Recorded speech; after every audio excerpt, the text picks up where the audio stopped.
Hello, everyone. Today is Wednesday, January 5th, 2022. Somaliland asks Canada for help amid superpower rivalry in Horn of Africa. This article is taken from Iran.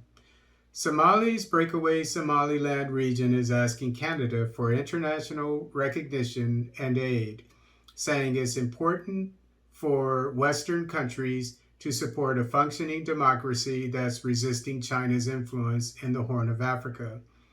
The self-declared state, which split from Somalia 30 years ago, sent its foreign minister Secede to Washington, London, and Ottawa recently as part of a campaign to refashion its external relationships.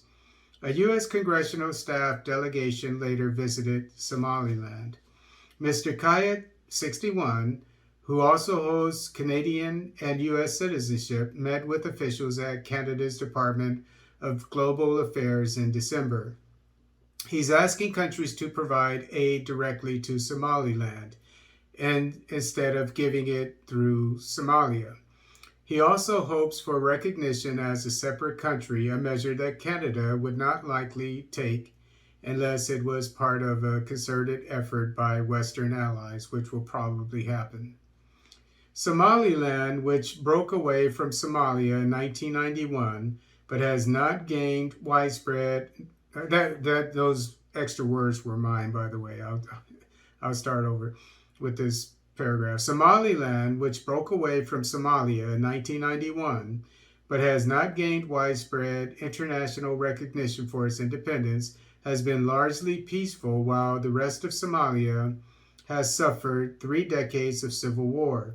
In long-delayed parliamentary and local elections last year, opposition parties scored big wins. It's quite possible, and I would imagine likely, that the reason why it doesn't have the insurgency of Al-Shabaab is because that insurgency is limited to the Mogadishu side of the country and not that side. I would just imagine. I don't know Somali history, but I would imagine that the Somaliland, the so-called Somaliland, is historically more peaceful. We're asking Canada to compare and contrast. Mr. Kayat said, for the last 30 years, we've shown the world we have our own territory, our own military, he said. The International Crisis Group think tank last year called the elections a milestone on Somaliland's road to democratization. The results are a refreshing piece of good news in the volatile Horn of Africa, where violence often erupts around big votes and entrenched interests make opposition victories rare, the group said in a report on the elections. Mr. Kayat alleges that Somaliland only receives a fraction of the aid provided to Somalia from international donors. 98% of it is going to Somalia, and perhaps 2% is reaching Somaliland, he said, accusing other players such as militant Islamist group Al-Shabaab of taking a share of the aid. He says Somalia last summer provided Somaliland with COVID-19 vaccines only 2 days before their expiry date, leaving the shipment on the border between the two jurisdictions. Canada gave $37 million in aid to Somalia in 2020, the most recent full year for which figures are available. Global Affairs spokeswoman Genevieve Tremblay said Canada does not send aid directly to Somalia, but instead works through international agencies and non-government organizations such as the United Nations and the International Red Cross. She said Canada supports international assistance projects that have activities throughout the different regions of Somalia, including Somaliland. Somaliland is caught up in the competition for superpower influence among states in the Horn of Africa, which lies on the western side of the strategically important Red Sea. About 10% of global trade passes through the Red Sea, and in combination with the Suez Canal offers both commercial and military shipping operators the shortest route between the Mediterranean and the Indian Ocean. International companies are betting on Somaliland, which has 850 kilometers of coastline on the Gulf of Aden, adjacent to the Red Sea. Dubai-based logistics company DP World is investing $440 million to build a new container terminal at Berbera, Somaliland's main seaport.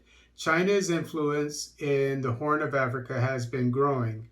Beijing recently built its first overseas military base in Djibouti, the capital of the Republic of Djibouti that lies about 21 kilometers from the border with Somaliland. China has been making extensive investments in Djibouti, and the Washington Post reports that Beijing now holds more than 70% of the African country's gross domestic product in debt. The Chinese base in Djibouti is only a few kilometers from Camp Lemonnier, the only permanent U.S. military base in Africa, which is also in Djibouti. Somaliland is one of few jurisdictions in Africa to resist China's offer of loans and infrastructure in Beijing's Belt and Road Initiative to establish new trade routes. In July 2020, Somaliland's government signed an agreement to establish relations with Taiwan, a development that ran counter to Beijing's effort to diplomatically isolate the self-governing island. Taiwan also stepped in with COVID-19 vaccines for Somaliland after the expired batch from Somalia had to be discarded, Mr. Kayet said. Mr. Kayet said Somaliland considers China's offer debt trap diplomacy, poisonous loans that ultimately place the borrower enthralled to Beijing, which is true. He said China represents a threat to the region.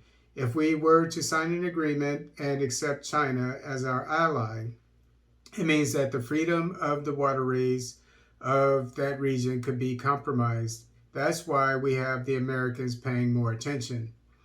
Somalia, which has had only limited central government since 1991, is trying to reconstruct itself with the help of the United Nations. Al-Shabaab aims to topple the Somali government and impose a strict version of Islamic law.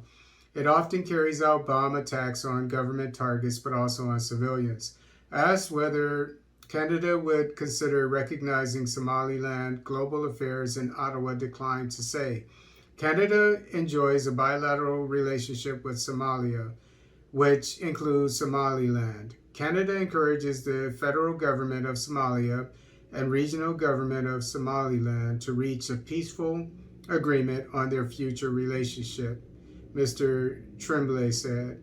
Neither the Chinese embassy in Ottawa nor representatives of Somalia's government could be reached for comment Monday. Two things I don't like about Somaliland. One is breaking away from your country. I'm going to preface this with saying that I don't know the situation on the ground, but generally speaking, I think it's usually best for African nations to stick together to stay intact. The second thing is, the leader of this nation, it seems, I think it's the leader of the nation, the 61-year-old Mr. Kayed, Essa Kayed, foreign minister, who has a citizenship with Canada and the United States, and is the foreign minister of Somaliland. That tells me something about him. Anyone who watches my channel knows that I'm not a friend of the West when it comes to African relations.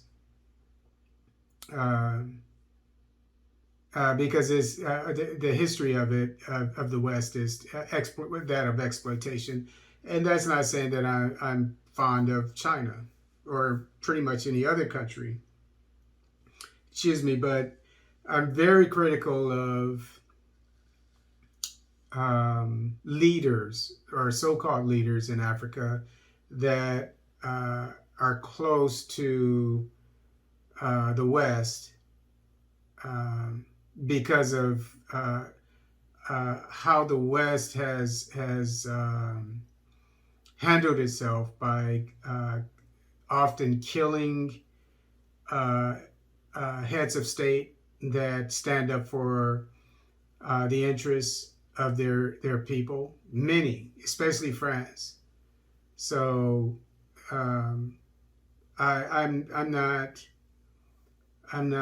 optimistic about this gentleman with the American and Canadian citizenship, who happens to be the foreign minister of so-called Somaliland.